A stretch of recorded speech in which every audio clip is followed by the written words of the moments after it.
colopathie fonctionnelle la ko tubaab bi di wax ku ko amee te mënoo dem douche wala ngay toog ay 4 jours 5 jours doo dem douche da ngay wut laaj.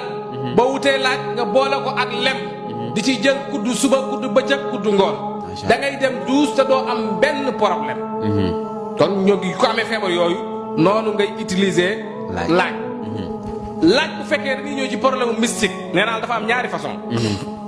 mystiquement ak ñi nga xam ne dañ ciy faju bu fekkee da ngaa am oto boo jëlee laaj bi nga awlu ko takku ko ci sa oto du mas a def accident donte wàllum accident yàllaa ko yor mais suñ borom moo la si musal.